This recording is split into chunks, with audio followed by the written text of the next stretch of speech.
Welcome to the County Manager's Report. I'm Lloyd Higuera. With me is County Manager Larry Werner. Welcome, Larry. Thank you, Lloyd. And we're going to be talking about the first meeting of the new year of the Douglas County Board of Commissioners. That was on Tuesday, January 3rd. And at the meeting, the very first action that commissioners had to take was they had to elect a chairman and a vice chairman. And who was selected there? We had Barry Penzel was elected as the chairman of the board, and then Steve Thaler was elected as vice chair. Okay. Went very quickly and very pleasantly. So Good. Quickly and pleasantly. We like that. We're off and running. Okay, so you've got your leadership for the year. Commissioners approved the selection of their own appointments to various boards and committees. They do that once every year. Right. And what does it look like for the commissioners, the various boards they're going to be on? There was a little negotiation that went on, but ultimately it ended up with Nancy McDermott having, I'll start with her first. She retained the committees that she'd been on before, and most of them relate to transportation and Visitors Authority sort of thing up at Lake Tahoe, and also on the RTC down in the valley here, or for the county. So she didn't change much, and quickly going through those, if you want to, we can Sure, go through the list. go ahead. The Joint Powers Waste Management Group up at the lake, the Carson Truckee Water Conservation District, the Lake Tahoe Visitors Authority, the Lake Tahoe South Shore Chamber as an alternate member there, and then the Regional Transportation Commission for the county, the State Line Stormwater Association, the Tahoe Regional Planning Agency, the Tahoe Transportation District, and the Tahoe Douglas Visitors Authority. So she's at a meeting about every day. It's an intense calendar. And then Chairman Penzel, he went next, being the chair. He needed to kind of offload some of his committees and pick up the ones that he wanted to do. So he will be on the Carson Water Subconservancy District, the Lake Tahoe South Shore Chamber, on CAMPO, that's the Carson Area Metropolitan Planning Organization, which deals with our transit system, bus system between Douglas and Carson. And he also went to the Regional Transportation Commission. Commissioner Steve Thaler, he is on the Carson Valley Chamber of Commerce, the Carson Valley Visitors Authority, the Nevada Association of Counties, NACO as we call it, and the Carson Water Subconservancy District. Okay. Commissioner Nelson took over the law library, which is a statutory requirement to, I guess, look after the law library. Buy new books. He buy new books. He took on the Nevada Tahoe Conservation District, and I believe the Carson Valley Arts Council, since he is a member of the, I believe he's with Kiwanis that he's with, and gets involved with a lot of the activities, so that seemed to be a good fit. And then Commissioner Walsh took on the Western Nevada Development District, the Nevada Association of Counties as an alternate, and the Northern Nevada Development Authority, and the Carson Valley Chamber of Commerce as an alternate. Okay. So, yeah, a lot of people think commissioners only go to 2 meetings a month, but they stay busy all the time. And I think for our 2 new commissioners, they didn't quite realize this, so I think it was quite a shock when we sent them the agenda saying, here's what you get to do. So. Yes. Also, there were the nominations, or the appointments, I should say, of local residents who applied for various boards and committees that report back to the commissioners. I wonder if you could tell us who was appointed to those. Yes, and that's quite a list. We start off with the Water Conveyance Advisory Committee, and we had 2 applications and 2 appointments. They were Kurt Dreyer and Dave Hoosman. And then I think the next one we had was the Senior Services Advisory Council, and let me check real quick here. I want to, some of these, and I believe it looks like we had 3 appointments and 3 vacancies. So that was okay. Bruce Beamer, Pamela Graber, and Doug Sonneman. And the next one that we covered was, again, I apologize for having to thumb through this, was the citizen member of the Regional Transportation Commission, and that was Robert Wortgo. Wortgo. Yeah. He was the incumbent, and he got reappointed. Okay. And the next one was the Parks and Recreation Commission, Brenda Robertson, and Kelly Gardner, and Adam Lewandowski. Okay, I'll go for Appointed that. to the Parks and Recreation Commission. Nobody else can say it. Yeah. And then the Library Board of Trustees, that one was, again, I believe it was an incumbent that was reappointed. And that was, oh, I'm sorry, it was not. There was one vacancy, 2 applicants, and Mark Jensen got appointed to that one. Okay. The next one was the Genoa Historic District. The Genoa Historic District Commission, and we received 2 applications, and again, we had 2 vacancies. It was Ron Bomarito and Karen Holmes. Okay. And let's see. Then again, we had I can't remember if it's an agricultural member, but I believe it is for the Carson Water Subconservancy District, and that was Donald Frensdorf. And he was the incumbent, and he was reappointed. And then for the Board of Equalization, we had a resignation and 2 endings, so we ended up with 2 vacancies, and the 2 appointments there were Gary Boudreau, and he was appointed to fulfill the term from January of 2017 through December of 2017, and then a Timothy Palin, and he was appointed to the term of January 17th through December 2018. So one filled an existing term, and the other one was a new appointment. Okay. The next one we had was the Airport Advisory Committee, and there we had Michael Cohen, Findel Hernandez, and Blaine Osborne were appointed to fill those vacancies. Okay. And I believe we're getting close to the end here. Oh, the 911 Surcharge Advisory Committee. This is kind of a strange one, but there was a surcharge put in by the legislature several sessions ago that added, I believe it was like 25 cents for each phone or something like that. But you had to have an advisory committee appointed to handle how those receipts are paid out. Spend the money, sure. Exactly. And on those were 2 applications. They were Bobby Thompson and Gerald Johnson. Both were incumbents reappointed. Okay. And I believe that takes care of the committees that we appointed at that meeting. Okay. Well, that is a vital thing to the commissioners because they get direct input from the people from those boards. Absolutely, and that becomes more of the community involvement. Right. And it's all volunteer too. Yes, Yeah. yes. Also at the meeting, commissioners approved taking legal action in district court to collect property and room taxes owed to the county by the Historian Inn in Gardnerville. Correct. This has been an ongoing situation probably for the last couple of years where the Historian Inn has not been able to keep up with its payments owed on property tax and the room tax. Currently, they're about $200,000 in arrears, and the board had several months ago asked that they come up with some kind of a payment plan to see if we can kind of get that cut up. And the only thing that's happened is that the Historian Inn is keeping current with its payments due for this year and a little bit of last year, but they have not made any payment toward the amounts that were in arrears. And the board at this stage said kind of enough's enough. So they requested that the clerk treasurer, Kathy Lewis, and the district attorney's office take action to get those monies collected.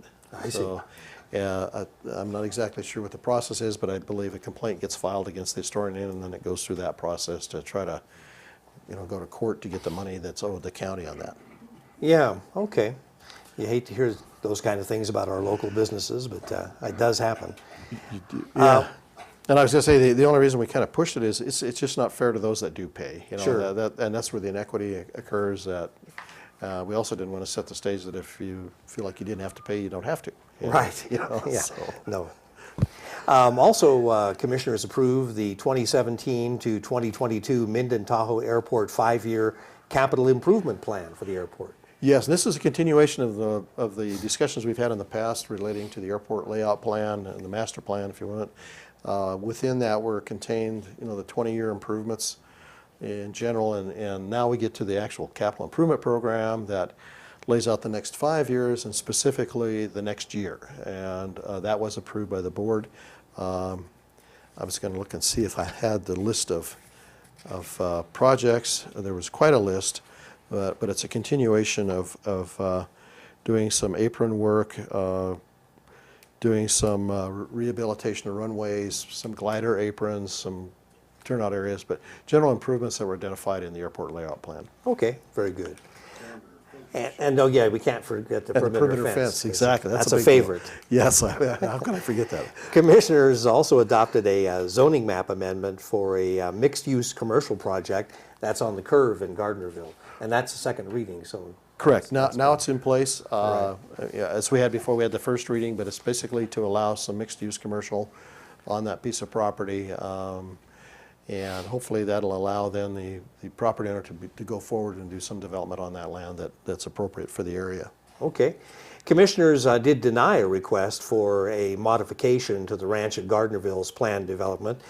This was in regard to the construction of Zero Lean Road.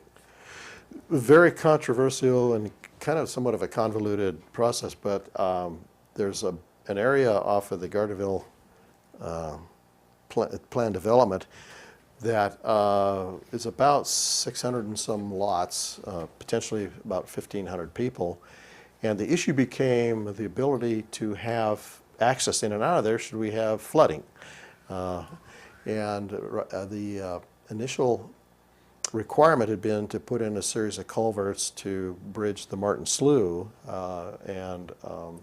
I think this goes back to 2004 through 2007, 2012. There's been modifications all along, and the most current application, I should back up. So those improvement plans that were approved expired. They weren't followed through with, and so the reapplication was made, and we've now required that they meet current standards. And one of those standards is that there has to be access, emergency access to these developments that allow access in the case of a 100-year storm event. And there was a debate by the applicant and his engineer to apply the previous standards and go with the previous approvals. And staff had taken the position, although the towns of Gardnerville and Minden and the Planning Commission had recommended that there be a variance, said no, we really need to apply the current standards. And that's ultimately what the board decided. Okay. Is that they need to meet the current standards, need to do what's necessary out there. All right. So what, do they wind up coming back again with a modified plan? Or? No, well, yeah, they'll have to submit it to staff. It won't come back to the board. This was their request to a variance to the standard. And the board said, no, we're not going to vary the standards. So. Okay, all right. So they'll have to meet the standards. Correct. Commissioners also provided direction to county staff on direction and clarification on the interpretation of the agricultural 2-acre parcel provision in Douglas County Code. Now this one can get probably as complicated as everything we've ever tried to talk about. I'll see if I can make sense out of it. But the way that the aggregate lands are zoned today, they're an A19 is what they call it, and it means that you can basically, on a density basis, have one building permit for a residence for every 19 acres. A provision was made several years ago that said that there can be some modifications to that over a period of time. I believe it was like you could create one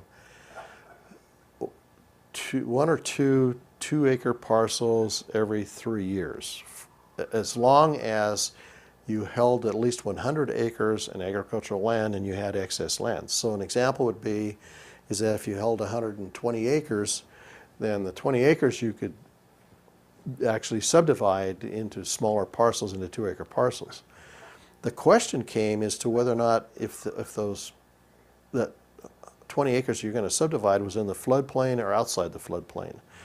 If it was outside the floodplain, you could divide that 20-acre parcel into 10 2-acre lots over again over a period of time.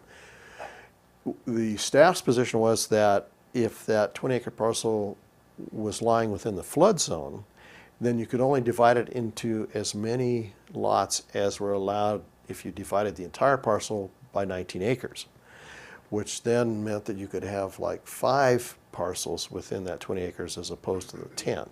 And the idea was to not allow any further density within the floodplain. And I'm not sure exactly where that ended up. I think the decision was made is it didn't really matter, and that we would go back and modify the code to say that if you had at least 100 acres in reserve after you've done this, that you could divide the remainder parcel as many times as you needed to into 2-acre lots, but you still had to follow the, I think they changed it to you could do 3 of those parcels every 15 years is what it kind Okay. of boiled down to. So to develop that out would take a long period of time. Right. But yeah, so. Okay. So they directed staff, and then staff's going to come back with that, I You will assume. modify the code to clarify Right. that, to make sure that that's the case. One of the other issues that was a spinoff on that was the ownership, and staff had taken the position that you had to have the same ownership of the amount of the 100 acres and the 20-acre parcels. There was a question about whether or not you could apply, if there were 2 parties and they each held their own 100 acres and they owned another parcel jointly, could they apply to that? And the answer was no, we're not sure that really needs to be done. There's probably going to be some more work on that to try to define that, because the ownership issue could lead to quite a bit of a problem. Right. So, Okay. Well, commissioners at the meeting also approved the transfer of $1.5 million in solid waste reserves to the Regional Transportation Commission for the reconstruction of Dump Road and Pine Nut Road. right. We have Douglas Disposal that does a lot of the trash hauling here, and I don't know if that's the proper term, the sanitation pickup, yeah, within Douglas County. And as part of that, when the county closed the landfill back in the 90s, they put in a transfer station, and then there was a fee that was charged to the franchisee, Douglas Disposal, for every tonnage of landfill waste that went out there. And the idea was to use that money to maintain the existing landfill, to maintain the transfer station, and in this case, to help maintain the roadway that leads to that. So there's been a fund built up there, and with the condition of the dump road and Pine Nut Road in those areas, it was deemed appropriate to take that money and reconstruct those roadways that Okay. lead to the landfill. Okay. Well, those roads do need work, so Yes, that'll yes. be a good thing. Commissioners also adopted a resolution adopting policies on discussions on state legislative issues with members of the legislature during the 2017 session. And this, yeah, I brought this one forward because of some of my past experience where if I appeared before a legislative subcommittee, the subcommittee wanted to know under what authority was I talking for the particular jurisdiction I was working for. In this case, it was Carson City. And so we ran into some problems about whether or not I had the authority to speak on bills or not. So in Carson, we had developed a similar resolution that outlined what my authorities were and how I reported back to the governing board, and if they felt that that was an inappropriate representation I'd made to the legislative subcommittee, how we dealt with that and how we corrected that. So it kind of just set up the boundaries so that if there's any question about why the county manager was out talking to a legislative subcommittee, what were they really representing and I how see. is that working? So And the legislature is around the corner, isn't it? it is. Yeah. It is. So you'll be doing a lot of testifying over there, I'm sure. Probably, yeah. Probably more than you want to. Yeah. Okay, that pretty well covers the meeting of the 3rd of January. Do you have a preview of any of the items coming up at the next BOCC meeting? We do. That meeting will be on January 19th at Lake Tahoe. And we have the usual consent calendar that deals with a lot of administrative or non-controversial, non-significant issues. And then as far as the actual administrative calendar goes, one of the first things we'll do is we'll have a presentation by the Tahoe Prosperity Center to kind of talk about their activities up at the lake and what they've been doing. This is a group that basically represents both Nevada, California. They're a private group, kind of a nonprofit, but we needed to work with somebody that can kind of talk about the whole boundary of the lake as opposed just to Nevada or just California. So anyway, they've been doing quite a bit of activity, mostly related to economic development, but it's kind of bring that up to date. And then the item Public Works is going to bring forward a discussion on the North Valley wastewater treatment plant that's being expanded. If you'll recall, when we first started this project, there was a pretty good pop in the cost estimate at the 30% design level, and we told the board we'd come back at the 60% design level and see if that's still valid. So the Public Works Department will make a presentation. It turns out that what we had shown at the 30% design level is still holding fast. So Okay. we're not seeing costs increase, but also we're not seeing them decrease either. And